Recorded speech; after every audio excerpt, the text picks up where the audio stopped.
तव कथामृतं तप्त जीवनम कविभिरीडितं कल्मषापहं श्रवणमंगलं श्रीमदाततं भुवि गृह्णन्ति भूरिदा जनाः।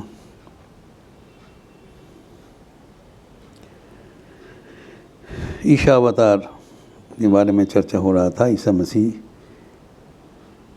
जीसस द क्राइस्ट के अवतार रूप से, भगवान का अवतार रूप से हम मानते हैं। एवं जैसे स्वामी अभेदानंद जी वो स्तोत्र में लिखा था, निरंजनम नित्यम अनंत रूपम भक्तानुकंपादित विग्रहम ईशावतारम परमेशमिड्यम तम रामकृष्णम शिरसा नमः। ये न केवल अभेदानंद जी और स्वामी विवेकानंद आदि श्री रामकृष्ण पार्षदगण बोले थे, स्वयं श्री रामकृष्ण बारंबार इसका पुष्टिकरण किया।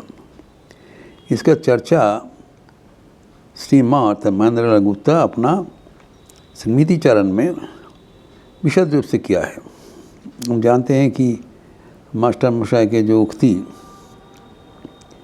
इसे श्री रामकृष्ण कथामृत में उल्लेखित है, और श्रीमद् दर्शन ये कई पुस्तकें हैं, कोई वॉल्यूम है, उसमें से वहाँ पर भी विस्तृत इसका चर्चा हुआ है। श्रीमद् दर्शन का वॉल्यूम 4 विभिन्न जगह में उल्लेखित है कि कोई कहते हैं क्राइस्ट बोल के कोई थे ही नहीं, संदेह प्रकाश करते हैं। बहुत साहित्य है, विदेश में भी इससे चर्चा हुआ है। तो प्रमाण क्या है? इसका पुष्टिकरण के लिए श्रीमा कहते हैं, स्वयं भगवान श्री रामकृष्ण उल्लेख किए थे, मैं ही क्राइस्ट था, मैं ही गौरांग था। और इसके जो प्रमाण स्वरूप वो कहते हैं कि अन्य अवतार में उनकी उक्ति एवं जीवनी का बहुत ज़बरदस्त प्रमाण नहीं है, लेकिन इस बार श्री रामकृष्ण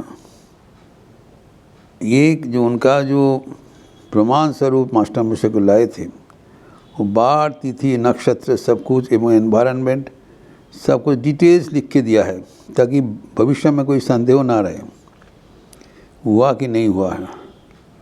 एवं उनके जो लिखित वाणी है वो सब प्रमाण है।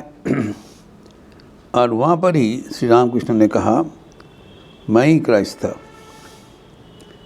ईसा मसीह थे। और उनका जो जीवन के साथ ईसा मसीह के जीवन मिलता है, जो थे कि नहीं इसका कोई प्रमाण, इसका कोई संशय का कोई अवसर ही नहीं है। मास्टर मुझे कहते हैं कि स्वयं श्री रामकृष्ण ईसा मसीह को दर्शन किया था, एवं उन्होंने कहा था कि मैं ही हूँ क्राइस्ट का अवतार हूँ। अभी ये तो उनकी एक वाणी है, लेकिन उनके जो सबसे बड़ा प्रकाश का माध्यम थे स्वामी विवेकानंद, स्पोक्स पर्सन था। तो उनकी जो वाणी जो संग बोला है, ठीक है। तो नरेंद्र नाथ को उन्होंने पूछा कि अरे कोई कहते हैं मैं अवतार हूँ, इसमें तेरा क्या अभिमत है? ये सब मास्टर मास्टर ने चर्चा किया है। तो नरेंद्र नाथ ने बहुत अच्छा उत्तर दिया।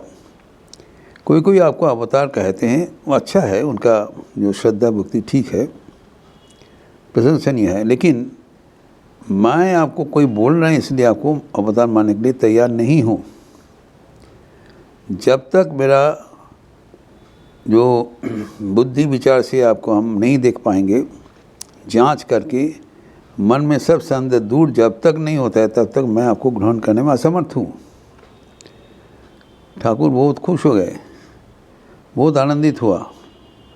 उन्होंने कहा ठीक है, जिससे मनी चेंजर जो एक एक पैसा ठोक पीट के देख लेते हैं वो असली है नकली है, वैसी मुझे दिन में देखो रात में देखो, देख के अपने विचार बुद्धि से अनुभव से मुझे ग्रहण करो, किसी को बातों बात से नहीं। एवं दूसरा बात है, ठाकुर के जो वाणी, वो स्वामी विवेकानंद जो वाणी को जब रिप्रोड्यूस करते हैं उसके वाणी में इतना जोर कैसे है, क्योंकि जो ठाकुर के वाणी वो सिखावटी का वाणी नहीं है। He doesn't reproduce what Shri Ramakrishna said, he live those message in his life. Thakur के वाणी अपने जीवन में वो अपनाया, प्रतिपन्न किया। करने के बाद जब स्वामी विवेकानंद वो बात बोल रहे हैं, वो अपने जीवन का अनुभूति को मिला के जब ठाकुर का वाणी उच्चारण कर रहे हैं तो उसके कितना जोर होता है, कितना सजीव होता है। इसलिए स्वामी विवेकानंद का जो वाणी है वो सबसे ग्रहणीय है। जो व्यक्ति पहले ठाकुर को पागल और वो सरल ऐसे नाना प्रकार उपहास करते थे, वही व्यक्ति जब अनुभव के बाद स्वयं श्री रामकृष्ण का अवतार वरिष्ठ बोल के सिरोपा दिया, और उसके बाद बारे में स्वामी विवेकानंद की उक्ति अविस्मरणीय है। जब ठाकुर को पहचान लिया थोक पीट करके, तब कहते हैं अगर मैं और मेरा कोई गुरु भाई लाखों वर्ष तक ठाकुर को समझने के लिए प्रयास करे, तब ठाकुर के लक्ष्य के एक लक्ष्य अंश भी समझ नहीं पाएंगे, असंभव है। ये स्वामी विवेकानंद की वाणी है। और वो कौन थे इसके बारे में बोल रहे हैं। श्री राम कृष्ण, श्री राम कृष्ण, बुद्ध, क्राइस्ट, फिर शंकर, मोहम्मद, रामानुज, नानक, गौरांग इत्यादि महापुरुषों का समष्टि विग्रह है, समष्टि मूर्ति है। यही श्री स्वामी विवेकानंद के वाणी। एवं जो मलिन धर्म का जब मलिन अवस्था, इसको संगठित करने के लिए श्री रामकृष्ण के अवतार महामिलन मंदिर के रूप में, जहाँ सर्वधर्म का समन्वित हुआ है। ये स्वामी विवेकानंद की वाणी है कि ठाकुर के जीवन एक समन्वय जीवन है एवं सारे अवतारों का जो समष्टि विग्रह स्वयं श्री रामकृष्ण है। एवं औरों के अवतार के भीतर क्राइस्ट का नाम भी उल्लेख किया। और ये स्वामी विवेकानंद कौन थे? श्री रामकृष्ण के एक परिवर्तित रूप। जब देहांत के पहले श्री रामकृष्ण, अब हम लोग सब जानते हैं कि एक दिन उनको नज़दीक में बैठा के वो समाधि में चले गए। स्वामी विवेकानंद भी, उस नरेंद्रनाथ, वो भी बेहोश हो गए। कुछ समय बाद जब उसको होश खोला, देख रहे हैं कि ठाकुर रो रहे हैं,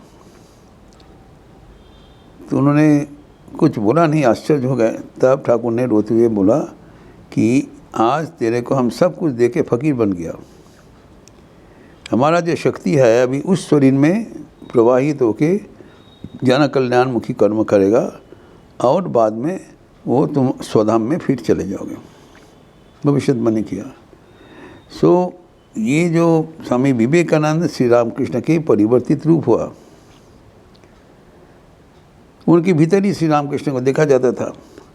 अब जब थाउजेंड आइलैंड पार्क में, अमेरिका में, न्यूयॉर्क में गए, तब कतिपय अमेरिकन भक्त जो है, जो भक्त पुरुष और महिला, उनके क्लास अटेंड करने के लिए थाउजेंड आइलैंड पार्क में गए। सुंदर बागीचा में मेरा देखने का अवसर मिला था, सुंदर परिवेश है। तो वहाँ पर जो स्वामी विवेकानंद के देखने के लिए गए, जो उन्होंने बोला, जो उन लोग क्लास अटेंड करने के लिए गए, उन लोग ने कहा, इस लिखा हुआ है कि अगर ईसा मसीह इस समय में जीवित थे, हम लोग उसको पास दर्शन करने के लिए जो श्रद्धा भक्ति से जाते थे, आपके पास वही श्रद्धा भक्ति से आया हूँ। अर्थात आपको हम ईसा मसीह का ही एक अवतार रूप से देख रहा हूँ, और वही है गुरु के परिवर्तित रूप, reflected form of Shri Ramakrishna. यही है स्वामी विवेकानंद का प्रताप। और जब स्वामी विवेकानंद के इसी प्रभाव से जब जो सब आदमी, और उनने ईसा मसीह के बारे में कितना सुंदर वक्तृता दिया कि अगर इस समय में हम ईसा मसीह को पूजा करने चाहते हैं तो हमारा हृदय का शनित निकाल के देते हैं, उनका पदधो तो करेंगे। इतना सम्मान दिया है, स्वयं भगवान का अवतार रूप से ग्रहण किया है। एवं ठाकुर में भी बोला है कि भगवान जिसको शक्ति देते हैं वो शक्ति को सबको मानना ही पड़ता है। जो ईसा मसीह के बारे में ठाकुर ने कहा था, वे तो निरक्षर थे, लेकिन उनका वाणी जो 2-4 वाणी है वो पूरा जगत के हिला दिया, 2000 साल तक हिला दिया। मास्टर मुझे दिखाते थे कि ईसा मसीह उनके पिताजी तो सूत्रधर थे, कारपेंटर, उनका वर्कशॉप में वो रंदा चलाते थे 30 साल तक निर्वाक होकर, कोई मुख नहीं खोला, कोई जान नहीं पाया कौन है। कभी पहले बता दिया था 2-1 बार। फिर जब जॉन द बैप्टिस्ट उनके जो गुरु है, जब उनको शिरच्छेद हो गया, तब उस समय में उन्होंने मुंह खोला। सिर्फ 3 साल, और 3 साल में जो वाणी दिया है वो अभी 2000 साल तक आवाज़ चल रहा है। ये कैसे संभव है? जो मैसेज वो दे रहे हैं वो निरक्षर है, क्योंकि वो भगवान का वाणी है। उनकी मुँह से स्वयं भगवान सबको उद्बुद्ध कर रहे हैं, उद्दीपित कर रहे हैं। भगवान जिसको बड़ा करते हैं, सामने रखते हैं, उसको सबको मानना ही पड़ेगा। भगवान ठाकुर कहते हैं चापराश, he has got the authority of God himself, इसलिए उनका वाणी में इतना जोर है। और उनका जो वाणी है वो हमारी जो जिसे हम दिखाया, ये हमारी शास्त्र का वाणी है, उसके साथ इतना मिलजुल है। इमिटेशन ऑफ क्राइस्ट उद्धृत करके स्वामी विवेकानंद ने दिखाया कि ईसा मसीह का जो वाणी है और हमारे शास्त्र में जो वाणी है बराबर है, क्योंकि दोनों तो भगवान का ही वाणी है ना। तो वो जो आर्य या म्लेच्छ जो भी बोले वो भगवान का ही वाणी हो रहा है। इस अनुसार ईसा मसीह को हम लोग स्वयं भगवान का मर्यादा देते हैं, एवं उसकी जो वाणी एवं जीवनी वो हमारे लिए इतने आदरणीय है। ये जो इनका जो विचार, इनका जो चर्चा और भी आगे बढ़ाते हुए हम अगले दिन चर्चा करेंगे। ओम शांति शांति शांति। हरि ओम तत्सत। श्री राम कृष्णार्पणमस्तु। ये पावन कथा, ईसा मसीह की पावन कथा जो मास्टर महाशय ने उल्लेख किया, इसको एक संक्षिप्त चर्चा हम लोग और भी करेंगे, ताकि हमारा मन भक्तिभाव से उद्दीपित हो जाए, एवं ठाकुर के साक्षात संतानगण किसी उच्च भाव पोषण करते ये अनुध्यान करते हुए हमारा जीवन भी ईश्वर केंद्रित हो जाएगा। अच्छा रहिए, स्वस्थ रहिए, आनंद में रहिए। नमस्कार।